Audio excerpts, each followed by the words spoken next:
এই সরকারের সাফল্য কত পার্সেন্ট মনে করেন? 10-এর মধ্যে কত দেবেন? আমি বলেছিলাম 4। আমি এখনো 4-এর বেশি দিতে পারছি না। আরে আপনারা হাততালি দেবেন আমি জানি তো, আপনারা হাততালি দেবেন আমি জানি, আপনাদের খুশি করার জন্য বলি। আমি যা ফিল করি তাই বলছি। কেন? দায়িত্বটা এই সরকারের এত বড়। আমি কিন্তু তাদেরকে কাঠগড়ায় দাঁড় করাচ্ছি না। আমি বলছি একজন আছেন খুবই ভালো ক্রিকেট প্লেয়ার, ওকে নামিয়েছেন ফুটবল খেলার মাঠে, ওর কি দোষ? যারা হাততালি আমার মাঝে মাঝে বুঝতেও পারছি না, মানে আমি বলছি কেন? আমি বলছি এই কারণে, ডক্টর ইউনূস যখন নিজে বলেন আমাদের উপদেষ্টা পরিষদের মধ্যে যারা আছে তার প্রত্যেকেই নিজের নিজের জায়গায় একজন সাকসেসফুল পারফর্মার। দলের মধ্যে প্রায় 2/3 জাতীয়তাবাদী দলের সমর্থক অনুসারীরা আছে।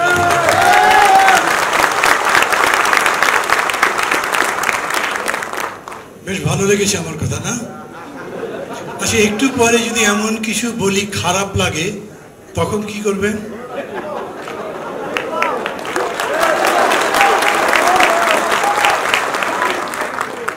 গণতন্ত্র মানে সংখ্যাগরিষ্ঠের শাসন, কিন্তু সংখ্যালঘিষ্ঠকে শুনতে হবে ধৈর্য ধরে, সম্মানের সাথে।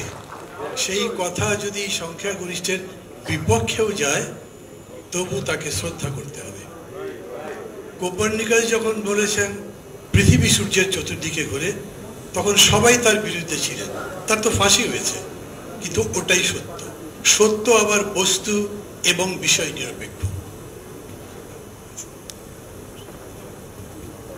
আমার বক্তব্যের শুরুতেই আমি 71 এবং 24-এর বীর শহীদদের গভীর শ্রদ্ধার সাথে স্মরণ করছি। আমার জন্য কিন্তু একটা বেশ মুশকিলের ব্যাপার। একটা পরীক্ষা হবে, তার প্রশ্ন আমি তৈরি করব, তার উত্তর আমি দেব, আবার তার নম্বরও আমি দেব। মানে যত কিছু আছে সবই আমাকে তৈরি করতে হবে, ভাবতে হবে কি কি বিষয় আছে সেগুলো নিয়ে কথা। আমি যতদূর পারি, আমি আসলে দ্বিতীয় যে অধিবেশন ছিল সে অধিবেশনের বক্তা ছিলাম, সময় পাইনি, মানে সময় পেরিয়ে গেছে বলতে পারিনি। আবার এখন এসে যেটা দেখলাম, এই দুটোর একটা অ্যাসিমিলেশন করে কথা বলবার চেষ্টা করব। মূলত ব্রডলি এই আলোচনার লক্ষ্য বা শিরোনাম হচ্ছে ঐক্য, সংস্কার, নির্বাচন। খুবই ইন্টারেস্টিং মনে হয়েছে আমার কাছে। মানে ঐক্য দুটো বিষয়ে যুক্ত, একটা সংস্কারের সাথে আর একটা নির্বাচনের সাথে। সংস্কারের সাথে ঐক্য খুব কঠিন না, আবার কোনো কোনো সময় ইম্পসিবল। মানে সংস্কার তো করবেন আপনি একটা নৈতিকতার উপর দাঁড়িয়ে, একটা তত্ত্বের উপরে ভিত্তি করে, একটা দর্শন নিয়ে। এই জায়গাগুলোতে আসলে ঐক্য লাগেই, তার বিকল্প নেই। কিন্তু ঐক্য সব সময় হয় তা না। যেমন বললাম কোপার্নিকাসের কথা বা গ্যালিলিওর কথা, ওইখানে ঐক্যের বিষয় ছিল না, যা সত্য তাই সত্য, আপনি পছন্দ করেন বা নাই করেন। কিন্তু এইখানকার মুশকিল হচ্ছে আমরা যে বিষয়গুলো নিয়ে সংস্কার করতে চাইছি, সংস্কার তো পৃথিবীর যাবতীয় বিষয় নিয়ে হতে পারে।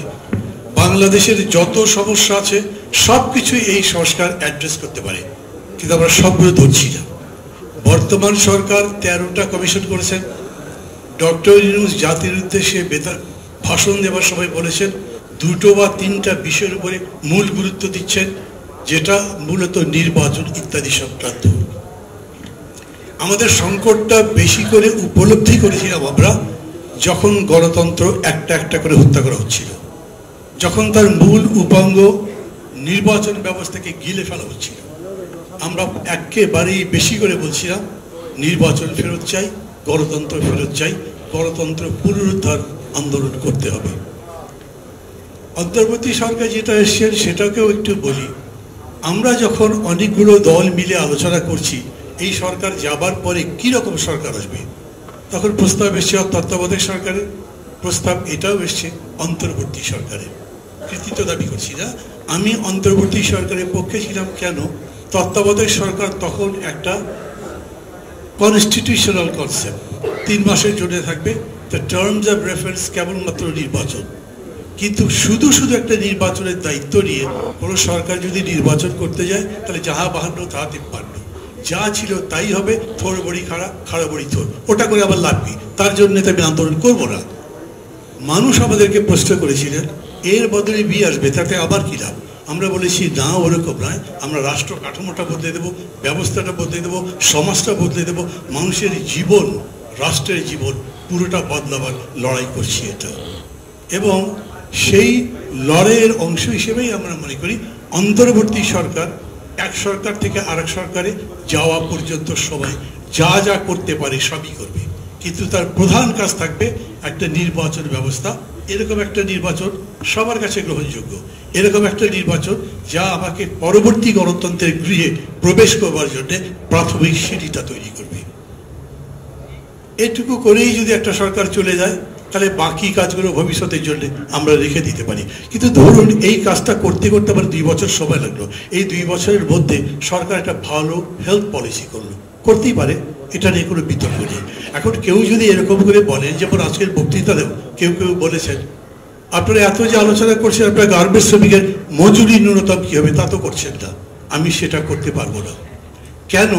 ওটা যদি করতে যাই তাহলে গার্মেন্টসের সাথে সাথে সব শ্রমিকের, সব পেশার, সব চাকরিজীবীর যত রকম সমস্যা আছে এগুলো নিয়ে তারা সামনে আসবে, আপনি শেষ করতে পারবেন না। যা পারবো তাই করব, যেটুকু পারবো না বলে দেবো আমি ভবিষ্যতের জন্যই করছি। এখন এই যে ন্যূনতম যেটুকু বললাম সেটার মধ্যেও বেশি ইম্পর্টেন্ট হচ্ছে আপনার সাংবিধানিক সংস্কার। সংবিধানটা এমন করে সংস্কার করতে হবে, ওই যে আকবর আলী খান বলেছিলেন আমাদের যে সংবিধান আছে সেটা প্রধানমন্ত্রীকে রাশিয়ার জার কিংবা মোগল এম্পায়ারের মতো পাওয়ারফুল করেছে, ওটা থাকা চলবে না। তো সেই পরিবর্তন করবার জন্য কি করা দরকার সেইখানেও দেখেন বিতর্কের নিষ্পত্তি হওয়া কিন্তু কঠিন। আমি আবার বলি থিওরিটিক্যাল ডিবেট নিষ্পত্তি কোনো জায়গায় খুবই অসম্ভব হয়ে পড়ে।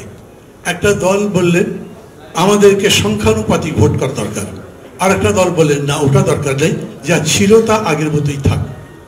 এখন আছে তো এই পরিস্থিতি, এই দুটো মতের মিল কিভাবে করবেন? করা যাবে? ডক্টর ইউনূস বলছেন যতগুলো এইরকম ভিন্ন মত আসবে সেগুলো রেখে দেবেন, ন্যূনতম যেটা ঐক্যবদ্ধ হবে সেইটুকু নিয়েই তিনি কেবল সংস্কার করবেন। তো প্রধানমন্ত্রী 2 টার্মে বেশি থাকতে পারবেন না, এটা প্রায় সবাই একমত। প্রেসিডেন্ট এবং প্রধানমন্ত্রীর মধ্যে ক্ষমতার ব্যালেন্স করা যায় সেটাও বিতর্ক হবে। ব্যালেন্স কি হয় পার্লামেন্টারি সিস্টেমে? হলে কতখানি, কি কি, এটা কি ইন্ডিয়ান মডেলে নাকি অন্য কোনো দেশের অন্য কোনো মডেলে? যদি বলতে না পারেন তাহলে ওই সংস্কারটাও আপনি হাত দিতে পারবেন না। তার মানে দাঁড়াচ্ছে একটা কাজ হতে পারে, ধরেন বিতর্ক হলো 4-5টা দল মিলে বসেছে, ডক্টর ইউনূস যেহেতু এই কমিশনের প্রধান, মানে যেটাকে বলেছেন কনসেনসাসের কমিশন করেছেন উনি, তার চিফ উনি, ডেপুটি হচ্ছেন আলী রিয়াজ। ওরা বসলেন, বসবার পরে ডক্টর ইউনূস তার বিচক্ষণতা দিয়ে, অভিজ্ঞতা দিয়ে, তার অভিভাবকত্ব দিয়ে এবং ম্যাগনানিমিটি দিয়ে 4টা দলকে আলোচনা করে এক জায়গায় আনতে পারলেন। যদি পারেন খুব ভালো, সবই কি পারবেন এরকম হয় না। ডক্টর ইউনূস আমার সরাসরি টিচার ছিলেন, কিন্তু আমি মনে করি তার অনেকগুলো কাজ এখন ঠিক হচ্ছে না। আমি শিক্ষক বলে কি আমি রাজনীতির কথা বলবো না? ওই বিতর্ক যখন হবে ডক্টর ইউনূস সব বেরাতে পারবেন না বলে ঐক্যের বিষয়টাও ভাবতে হবে। আমরা যখন মনে করি ভারত আমাদেরকে আগ্রাসনের চেষ্টা করে, আমাদেরকে দখল করবার চেষ্টা করে, তার বিরুদ্ধে এক আওয়াজে সারা জাতি ঐক্যবদ্ধ হয়ে যাবে। ওটার জন্য আপনার ঐক্য নতুন করে গড়বার কোনো প্রয়োজনীয়তা বা বিশেষ কোনো উদ্যোগ নিতে হবে সেরকম না। কিন্তু যে বিতর্কগুলো এই সাংবিধানিক ব্যবস্থা বদলাবার জন্য, সংবিধানের ধারা উপধারা বদলাবার জন্য করবেন, সেগুলো আগে করতে পারতেন না। যদি 15th অ্যামেন্ডমেন্ট বাতিল না হতো তাহলে এই যে কনস্টিটিউশন কমিশন বসেছে, এই কনস্টিটিউশন কমিশন ট্রিজনের দায় পড়তো তো, কারণ কোনো ক্লজে হাত দিতে পারবেন না যেগুলো বেসিক প্রিন্সিপাল ছিল। এই অর্থে এটা হয় না। তারপরেও আমি বলবো আমরা যখন বলি ইউনিটি উইথ ডাইভার্সিটি, আমরা এই ডাইভার্সিটিগুলো নিয়ে কীরকম করে করতে পারি তার দায়িত্ব প্রধানত যেহেতু সরকারে আছেন বর্তমান অন্তর্বর্তী সরকার, তাদের উপরে। আমি পছন্দ করি কিংবা না করি, তারই দেশটা পরিচালনা করছে, তো আমি দেখতে পারি কিংবা না পারি, তাকালে তারই চোখটা, তারই দিকে আমাকে তাকাতে হবে, তার কোনো বিকল্প নেই। তাদের কাছে আমি আরও যোগ্যতা, আরও এফিসিয়েন্সি, আরও সব কিছু আশা করি, যদিও আমার প্রত্যাশার কাছাকাছি যে তারা যেতে পারছেন সেরকম না। সঞ্চালক নাহিদ ইসলামকে জিজ্ঞেস করেছিলেন সরকারকে 10-এর মধ্যে মাস দেবেন, উনি ইনভিজিলেটর হতে রাজি হননি, মানে ওই প্রশ্নটা অ্যাভয়েড করেছেন কত দেবেন। আমাকে একটা বিদেশি টেলিভিশন প্রশ্ন করেছিল প্রায় 2 মাস আগে, এই সরকারের সাফল্য কত পার্সেন্ট মনে করেন, 10-এর মধ্যে কত দেবেন? আমি বলেছিলাম 4। আমি এখনো 4-এর বেশি দিতে পারছি না। আরে আপনারা হাততালি দেবেন আমি জানি তো, আপনারা হাততালি দেবেন আমি জানি, আপনাদের খুশি করার জন্য বলি। আমি যা ফিল করি তাই বলছি। কেন? দায়িত্বটা এই সরকারের এত বড়, আমি কিন্তু তাদেরকে কাঠগড়ায় দাঁড় করাচ্ছি না।